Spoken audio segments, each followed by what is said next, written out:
Bonjour et bienvenue dans cette vidéo qui va être dédiée à la numérisation de l'Ukraine, parce qu'il faut être clair, c'est cela qui a permis à l'armée ukrainienne de tenir le choc puis de porter des coups à la Russie, sur le front mais aussi sur les arrières.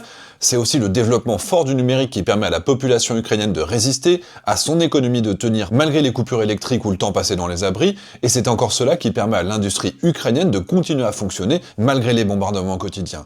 Quand on va en Ukraine, c'est vraiment un constat que l'on fait systématiquement, on a l'impression que le pays est en avance sur nous, que ce soit pour la coordination des petites unités de production de drones ou dans la simplification des démarches administratives. J'ai donc voulu pouvoir proposer une conférence qui s'appellerait Ukraine, la numérisation ou la mort, parce que c'est une réalité chez eux, et j'ai proposé de réaliser cette conférence dans le cadre des Odoo Experience. Vous savez que Odoo c'est un partenaire de la chaîne depuis quelques temps, mais cet événement fait vraiment sens, car quand on y va, on voit vraiment le futur de la digitalisation de nos économies, on voit plein d'entrepreneurs qui veulent simplifier le business via la plateforme Odoo. J'ai découvert que l'Ukraine utilisait massivement les solutions de cette plateforme, mais aussi que des partenaires ukrainiens de Odoo implémentent les solutions localement. Donc avant d'en venir à cette conférence, vous avez compris, Odoo c'est notre partenaire pour cette vidéo. C'est un logiciel de gestion tout en un qui est accessible depuis votre navigateur internet et qui regroupe tout ce dont les entrepreneurs ont besoin pour la gestion quotidienne de leur entreprise, qu'il s'agisse de piloter les outils dans une usine, de gérer les feuilles de temps pour les salariés, de louer un appartement sur Airbnb.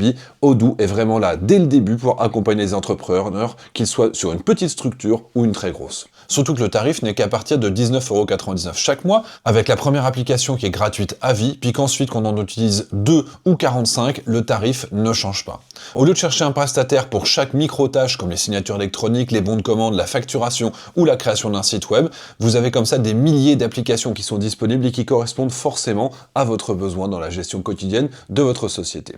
Donc suivez vite le lien qui est en commentaire de cette vidéo pour vous aussi commencer à économiser de l'argent et gagner du temps en commençant avec une première application gratuite, et quand vous serez convaincu, vous pourrez ajouter d'autres applications selon vos besoins et à votre rythme.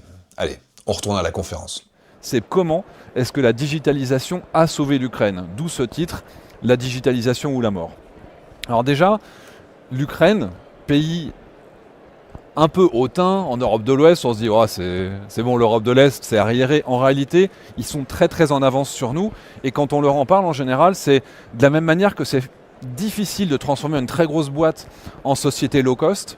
Eh ben, c'est difficile de transformer une administration comme la France pour en faire du low cost, et c'est plus facile de repartir de zéro dans les années 90 en créant un système qui est limite optimal. Et quand il y a eu la digitalisation qui a accéléré 2013, 2014, 2015, ils se sont très rapidement appropriés tous ces outils. Typiquement, ça se voit dans la vie quotidienne. Vous voyez ce qu'on a ici là pour commander à boire avec Odoo juste dehors. C'est la première fois que je vois ça en dehors d'Ukraine. Mais là-bas, pouvoir scanner, choisir dans le menu, dire ce qu'on veut ou alors commander et payer soi-même sans avoir besoin d'avoir un serveur, c'est quelque chose qui est normal. La qualité de service dans les restos, on peut être avec un serveur ou se débrouiller tout seul, ça c'est vraiment quelque chose, dans la vie quotidienne c'est très utilisé. Vous voulez acheter des fleurs dans le métro, on fait du transfert d'argent de numéro de carte à numéro de carte ou vers un numéro de téléphone. C'est le pays au niveau bancaire qui était le plus digitalisé, le plus en avance dans le domaine également. Et c'est quelque chose que personnellement, quand j'y étais pour la première fois en 2023, je ne m'attendais pas à avoir un choc dans ce sens-là, en se disant mince, c'est vachement bien, on est vachement en retard de notre côté. Et pour eux, en réalité, déjà leur administration a commencé très tôt sa digitalisation, pour plein de bonnes raisons, pour être plus efficace, mais aussi par exemple dans le domaine des achats, pour éviter tout ce qui était corruption. Quand on va rénover une route, etc., plutôt que d'avoir le maire qui va donner ça à un copain, on passe par des plateformes ouvertes, tout le monde peut postuler, on voit quels sont les meilleurs, et c'est complètement transparent dans l'attribution des contrats publics. Si on regarde le système de la justice, la justice est digitalisée très rapidement. Dès 2016, il y avait le dépôt de plainte en ligne, il y avait les communications qui se faisaient digitaliser, il y avait les décisions qui étaient officiellement disponibles, accessibles par tout le monde. Il y avait le dépôt de preuves, photos, vidéos directement pour les pièces du dossier. En France, enfin en tout cas en Europe, je pense qu'il faut amener des clés USB, etc. C'est super compliqué. La notification et le suivi de l'affaire qui est directement transmis. Et à partir de 2020, il y avait les audiences qui étaient en visioconférence. On n'a pas besoin de dépenser des fortunes en déplaçant des criminels dangereux. Et puis accessoirement, au moment du Covid, ça tombait bien, mais c'était déjà quelque chose qui était prévu depuis longtemps chez eux. Un autre exemple avec la santé. À partir de 2017, donc après quelques années de travail, ils ont développé, vous voyez Doctolib. Vous vous souvenez, alors moi je suis français, mais je suis franco-belge, mais j'habite en France. Au moment des vaccins du Covid, On était tous, où est-ce qu'il y a des doses? Il y avait quelqu'un qui avait développé un vite ma dose. C'est-à-dire qu'on savait qu'il y avait des créneaux pour se faire vacciner, puis on pouvait trouver en ligne rapidement. Et bien en fait, chez eux, c'était normal. Le médecin est digitalisé, les ordonnances sont digitalisées, la pharmacie peut directement y avoir accès, et tout est planifié, organisé, lié d'une manière qui est ultra simple, qui évite la paperasse. Et quand ils arrivent ici en tant que réfugiés et qu'ils découvrent qu'ils reçoivent une ordonnance et qu'après il faut l'envoyer à la Sécu et que ça met 8 mois avec des papiers qui se perdent, c'est des trucs qu'ils ne comprennent pas parce que ça a totalement disparu dans leur environnement normal. Et tout ça aboutit à l'année 2020 avec l'application DIA. DIA, c'est l'État numérisé dans votre poche.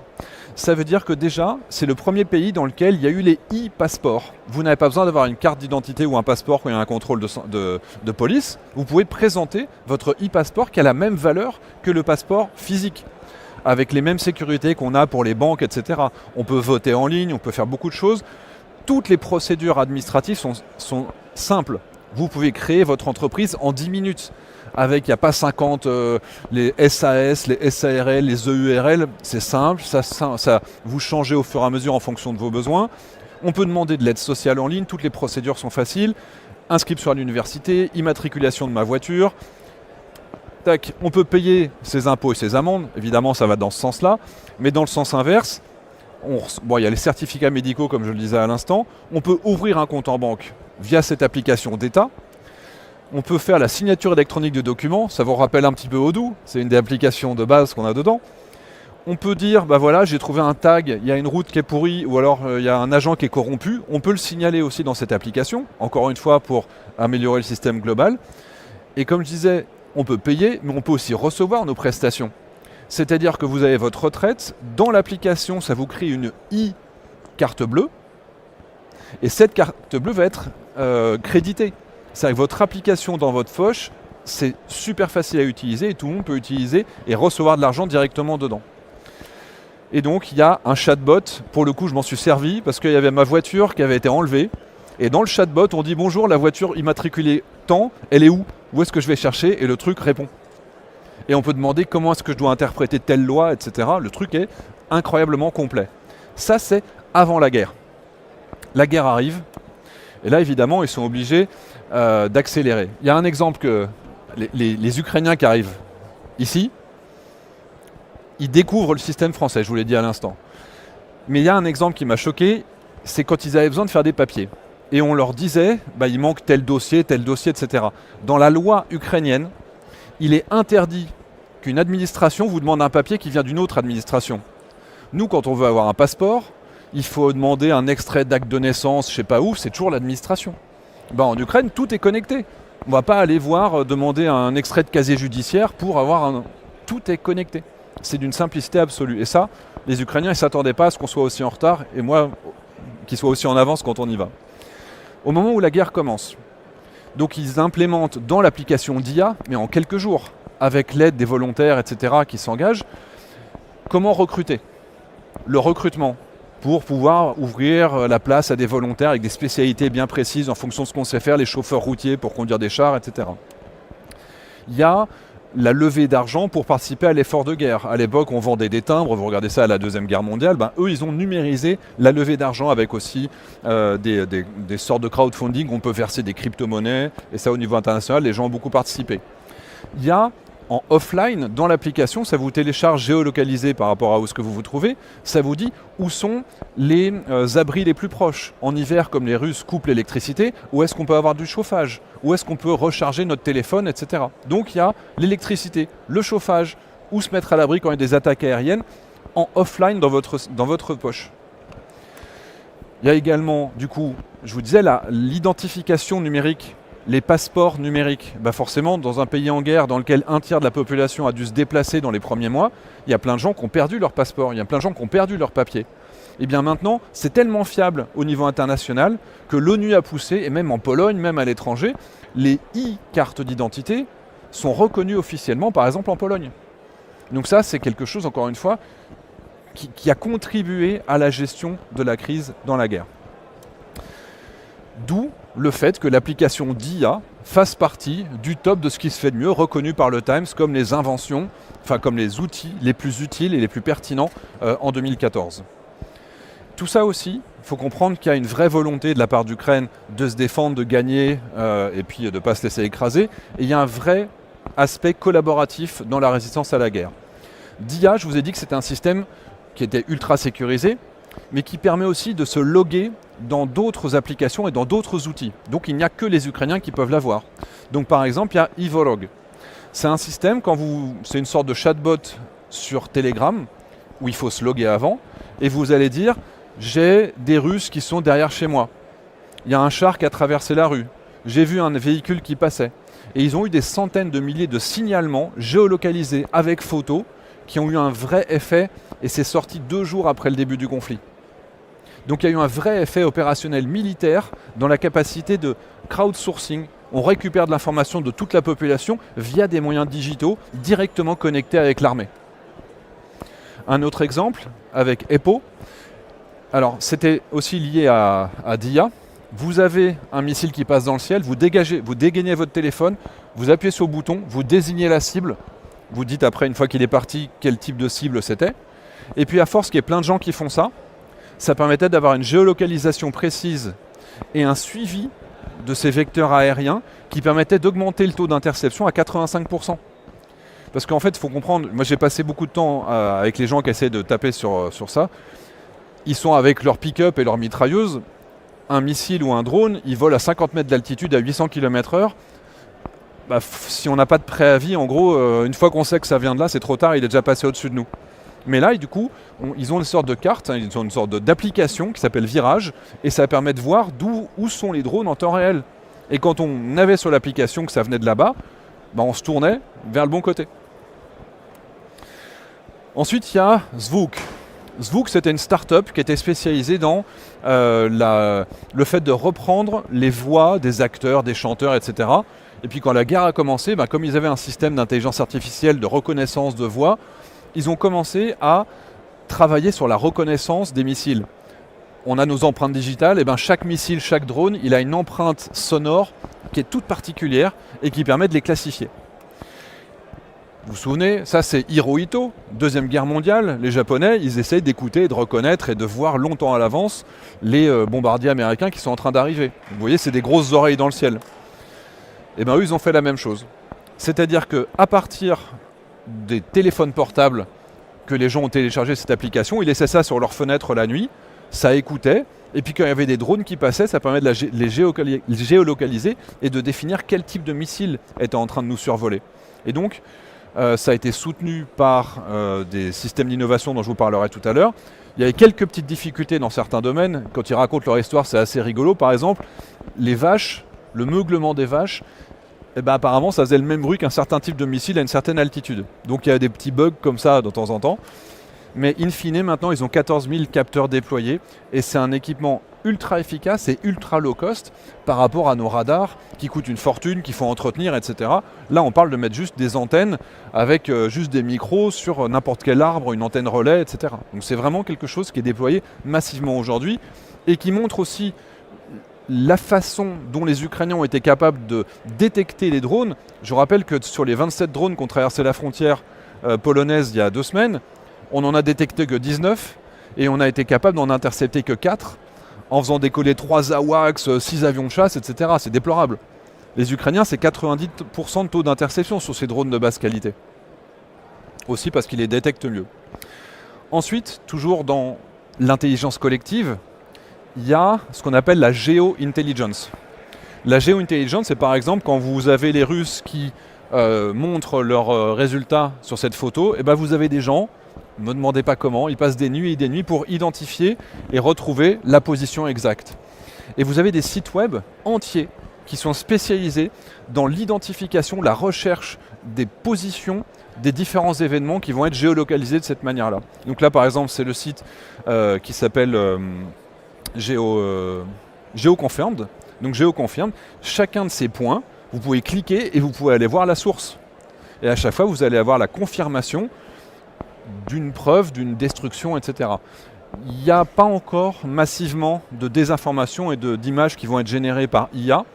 Mais dans un deuxième temps, on imagine que ça va arriver, mais pour l'instant, on a des sources qui sont fiables depuis plusieurs années. Des unités, des bataillons, des combattants qui vont partager leurs résultats et ce qu'ils voient autour d'eux. Et ça permet pour l'instant d'avoir des sources qui sont quand même assez fiables, puisque c'est des sources qui sont là depuis plusieurs années.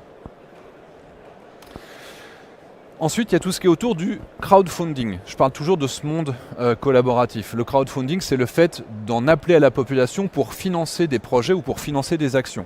Donc évidemment, acheter du matériel, de protection, des armes, etc.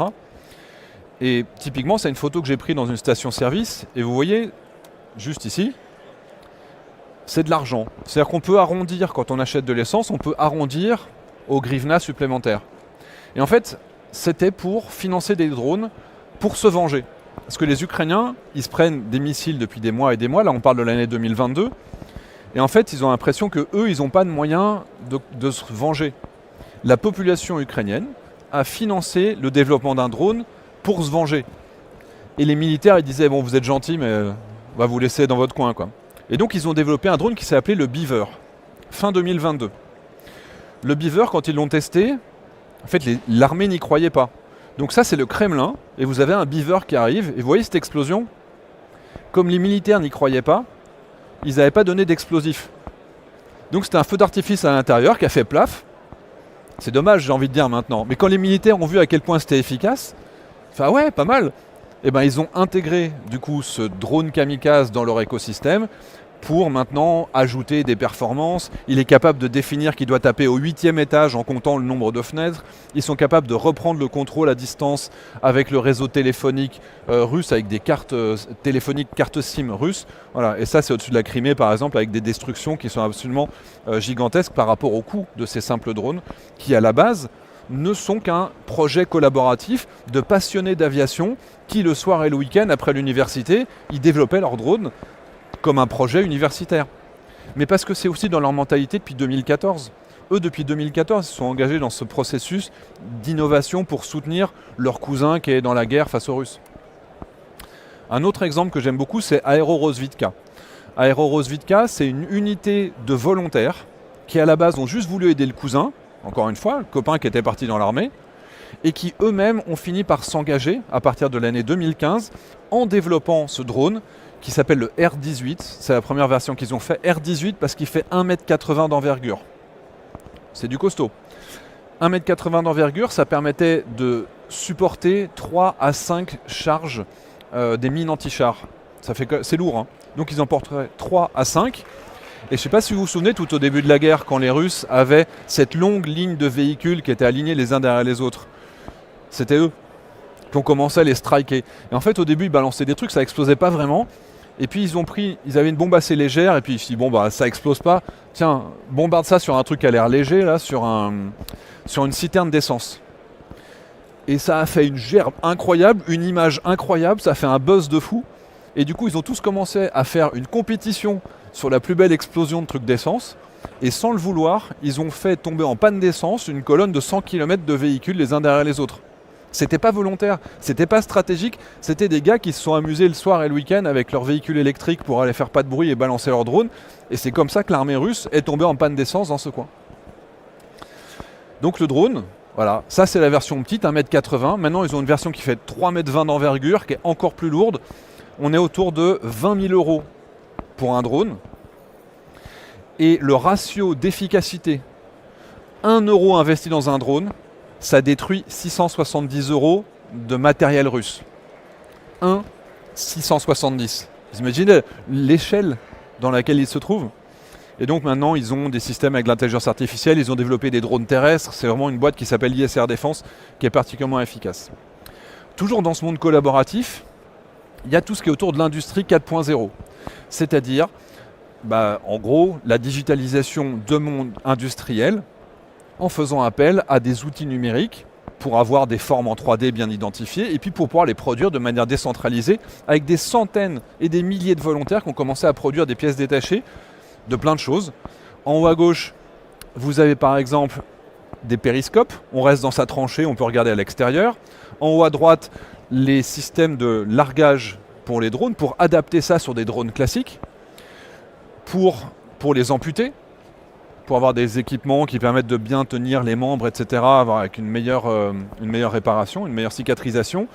Ou alors, on utilisait des grenades et des systèmes habituels, mais il fallait larguer de plus haut, donc ils ont conçu des queues. Donc il y a tout un écosystème qui s'est créé autour de ça, avec la possibilité pour tout à chacun de participer. Et donc aujourd'hui ça marche un peu moins bien parce que la masse fait qu'ils ont passé sur des outils plus industriels, mais jusqu'à la fin de l'année 2023, le recours aux imprimantes 3D offertes par vous, mais c'était des dizaines de milliers de pièces qui passaient la frontière chaque jour dans des cartons pour aller aux différents sites qui avaient besoin de ça pour faire de l'assemblage. Et pour un coût qui est évidemment absolument ridicule, c'est quelques centimes d'euros pour une pièce. Et donc c'est ça qui leur a permis de créer massivement des drones et des adaptations pour faire la guerre. Un autre élément, c'est tout ce qui est autour de la digitalisation de l'armée. C'est quelque chose qui est très très marquant. Moi, encore une fois, qui a été dans l'armée française et qui connaît les C2, les centres de commandement, quand on va là-bas, par exemple l'application Combat Vision. Combat Vision, c'est une application qui permet, encore une fois, comme je disais tout à l'heure avec DIA, on peut définir qu'il y a des Russes dans un coin. Eux, là c'est au niveau militaire, ils vont ajouter sur place quelle cible se trouve à tel endroit, quel élément est où.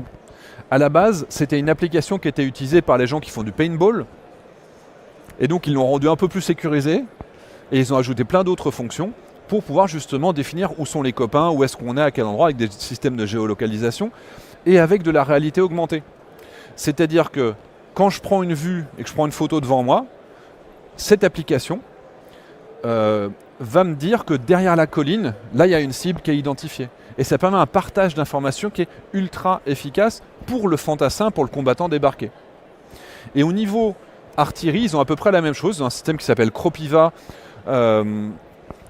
qui définit aussi, qui voit les cibles et qui sait où sont les copains. Et là, je vous le résumerai en un mot, c'est le Uber de l'artillerie. De la même manière que quand vous appelez un Uber, ça vous trouve le véhicule le plus adapté à votre besoin en fonction de là où vous devez aller, etc. Et bien eux, ça va leur dire quelle est la pièce d'artillerie la plus adaptée pour striker ce que j'ai identifié en fonction de la situation de terrain et des pièces qui savent être déployées. Et donc c'est des ingénieurs ukrainiens qui bossaient réellement chez Uber, qui sont vraiment revenus en Ukraine pour filer un coup de main pour développer ce truc-là. Et ensuite, il y a toute la dimension COTS, c'est Commercial Off the Shelf, c'est-à-dire le recours à des équipements et à des systèmes qui sont déjà accessibles gratuitement, ouverts, en monde ouvert. Donc là, vous voyez, je suis dans un quartier, dans un HQ ukrainien, et qu'est-ce que vous voyez sur le côté? Vous voyez Discord.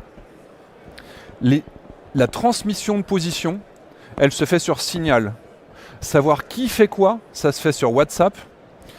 La coordination des équipes, c'est sur Discord. Le retour de savoir s'il y a des drones autour de nous, c'est sur WhatsApp. Et le retour vidéo, c'est Google Meet. Et évidemment, la communication passe par Starlink. Et quand je leur dis, mais c'est sécurisé votre truc? Et ils font, c'est beaucoup plus sécurisé que ton système Thales à 600 millions d'euros qui fait que la moitié de ça. Comment est-ce que les Russes pourraient rentrer dans chacune de ces différentes branches? Si on ne voit pas tout, on ne comprend rien. Donc il faudrait que tout soit piraté en même temps. Et encore une fois, pour se loguer à ce Google Meet, c'est via l'application DIA. C'est-à-dire qu'il faut avoir une carte d'identité ukrainienne pour pouvoir rentrer sur cette application. Tout ce qui est autour de l'IA et l'IA générative, par exemple, vous avez Limpide Armour, mais ça a commencé avant 2022, encore une fois. Et je l'ai vu, par exemple, à Jytomyr, dans un champ d'entraînement, sur un véhicule blindé soviétique des années 60, ils ont collé 4 webcams synchronisées au milieu, et le mec, avec ses lunettes de réalité augmentée, enfin, là, c'était plus que de la réalité augmentée, c'était vraiment de la réalité virtuelle, il voyait tout autour de lui à 360 degrés, et le système reconnaissait aussi des cibles au-delà du champ visuel. Il reconnaissait qu'est-ce qui bouge, qu'est-ce qui a changé depuis la dernière fois, donc il y avait une forme d'intelligence à l'intérieur. Et évidemment, ils ont fait la même chose avec les drones kamikazes, dans lesquels ils ont mis des Raspberry Pi pour mettre de l'intelligence artificielle. Donc là, typiquement, quand on va se rapprocher de notre cible, quand on en approche, il y a des systèmes de brouillage, donc je vais perdre de la communication. Mais vous avez vu, il y avait un petit carré blanc dessus.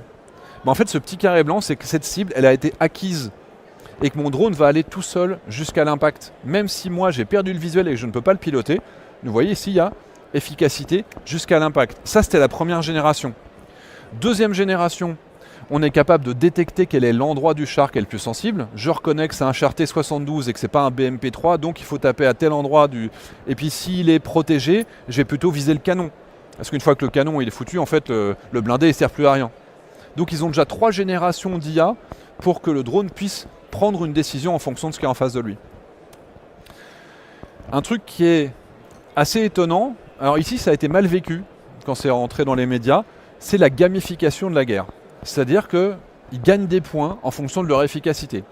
C'est-à-dire que vous avez un combattant sur le front, un pilote de drone qui a des très bons résultats, il va gagner plus de points, et en fonction de ça, son unité va pouvoir acheter du matériel. Alors dit comme ça, ouais effectivement c'est un jeu, sauf que ça veut dire que plutôt que de donner 100 drones kamikazes par jour à chacune des unités, il y en a 10 000 par jour qui sont consommés, et bien là on sait quelle unité en consomme le plus, puisqu'il y a plus d'adversaires en face. Donc ça permet d'orienter les ressources. Et puis, dans une même unité, quand il y a un mec qui arrive à avoir plus de résultats, bah, c'est certainement qu'il est meilleur. Et donc on va lui donner des équipements qui sont d'un niveau au-dessus pour qu'il ait encore plus d'efficacité. Ou alors on va le devenir chef de groupe, ou alors il va devenir formateur. Et en fait, ce système qui ici n'est pas bien compris à mon point de vue, est ultra vertueux en économie de moyens, en identification des meilleurs des leaders, et puis, contrairement à ce que font les Russes, pour éviter les bavures. Les Russes font de la chasse aux civils à Kherson. Les Ukrainiens, ils ont du coup un contrôle, puisque tout est enregistré et tout remonte. De cette manière, ils ne peuvent pas volontairement viser des civils, viser des blessés, etc. Ensuite, il y a l'Amazone des militaires.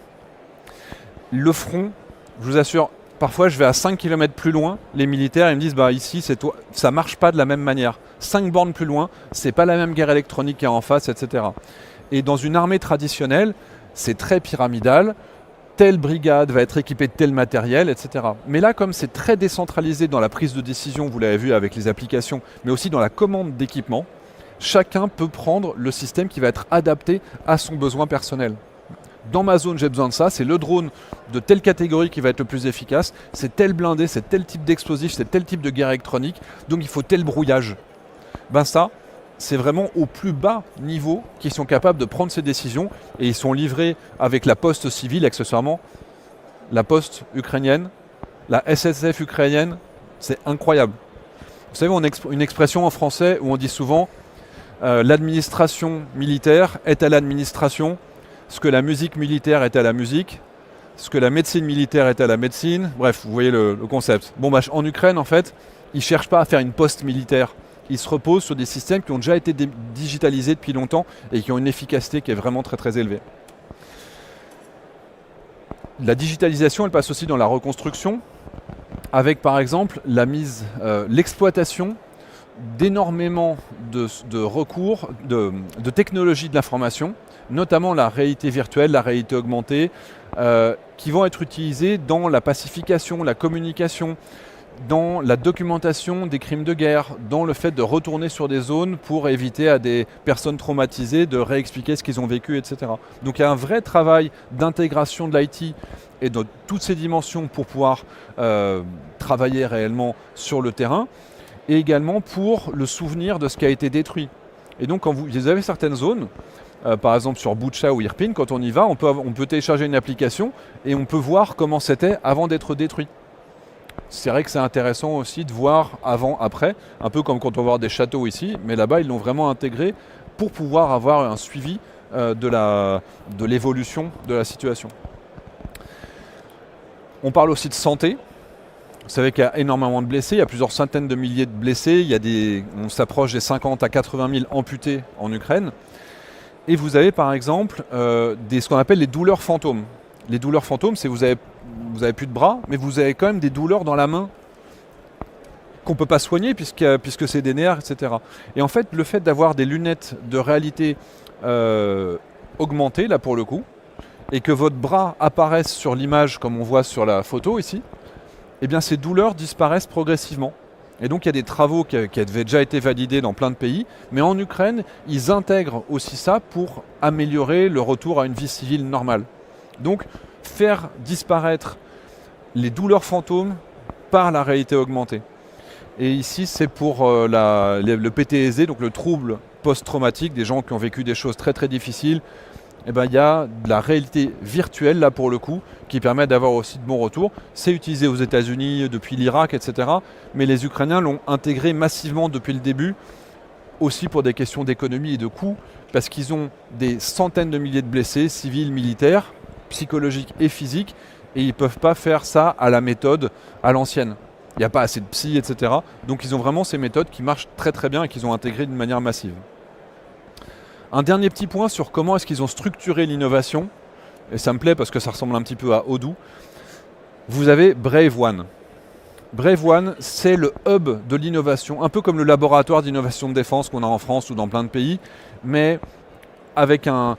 Enfin, je ne veux pas critiquer ce qui se passe dans les autres pays, mais ils n'avaient pas le choix. Ils ont été vite, droit au but, avec une grande efficacité, avec déjà une classification qui était très claire dès le début. Voilà quels sont nos besoins. On a besoin de robotique, de drones, de guerre électronique, d'intelligence artificielle dans le domaine des drones, du robot, du déminage, etc. Ce qui est bien que ça permet une classification qui est très pertinente et on voit qui va où. Toi, ton projet, il s'inscrit là-dedans. Est-ce que toi, tu as plus de chances que toi? Tiens, vos deux projets, ils ont l'air d'être complémentaires. Est-ce qu'on ne pourrait pas utiliser ça? Et en fait, ça permet d'orienter, d'identifier les meilleures idées, les meilleures pépites. Et pour des coûts qui sont ridicules, d'avoir des résultats qui sont très pertinents, déjà par le réseautage, par l'organisation de la rencontre, par la mise en réseau, par l'utilisation des outils collaboratifs. Sur 1450 développements qui ont été proposés, donc ça c'est des stats qui ont plus d'1 an et demi, ils ont identifié 807 qui étaient intéressants d'un point de vue militaire. Il y en a 700 qui ont reçu le brevet Brave One parce qu'il y avait des doublons, etc. Il y en a 177 qui ont été financés pour seulement 3 millions d'euros. En France, pour ça, on a un PowerPoint pour ce prix-là. Donc ils sont très très en avance sur tout ce qu'on peut faire partout dans le domaine. Et il y a une phrase que j'ai retenue et que j'ai entendue plusieurs fois, « No time for bullshit ». Les Ukrainiens, ils n'ont pas le temps d'attendre qu'on leur fasse rêver avec des PowerPoint pour un truc qui ne marchera pas dans 6 mois et de faire des appels d'offres, etc. Ça ne marche pas. Chez nous, quand on fait une expression de besoin, c'est-à-dire, je vais vous donner un exemple concret, quand j'observais des situations en 2022, nos armées, belges, françaises, on identifie ce besoin, on sait exactement où est-ce qu'il faut aller. Donc on fait évoluer notre doctrine. Et puis une fois que la doctrine a évolué, on peut faire une expression de besoin pour les industriels, auxquels les industriels vont répondre dans 6 mois. Et puis ensuite on va tester ce qu'ils ont proposé. Et puis ensuite on va le valider, l'industrialiser et on va commencer à produire. Ce qui fait que malheureusement aujourd'hui, en 2025, on produit des drones qui sont adaptés à la guerre de 2022. On a 3 ans de retard à cause de nos processus administratifs qui sont incroyables. Et en réalité, quand j'en parle avec des administratifs en disant mais c'est trop lent la prise de décision, etc. Et ils me font ouais mais tu comprends pas, c'est l'administration, on peut pas changer, c'est les règles, etc. Je fais mais venez avec moi dans les tranchées. Je suis sûr que vous allez trouver une solution pour aller plus vite. Voilà. Et quand je vois ici à quel point Odoo, elle accélère l'innovation, elle ouvre des portes, qu'il y a je sais pas combien, 250 000 personnes qui ont trouvé un emploi grâce à une plateforme collaborative, j'ai l'impression d'entendre l'Ukraine en fait. Et avant de venir ici, j'avais pas pris l'ampleur de ce qu'est Odoo et du nombre de personnes qui peuvent profiter de cette plateforme. Et ben l'Ukraine, ça donne l'impression que c'est un pays qui a compris ce que vous avez compris avec Odoo. Voilà, donc je souhaite juste qu'il y ait plein d'autres pays qui suivent ce bon exemple et que vous créez plein d'emplois et que les Ukrainiens, on les soutienne correctement. Merci à tous.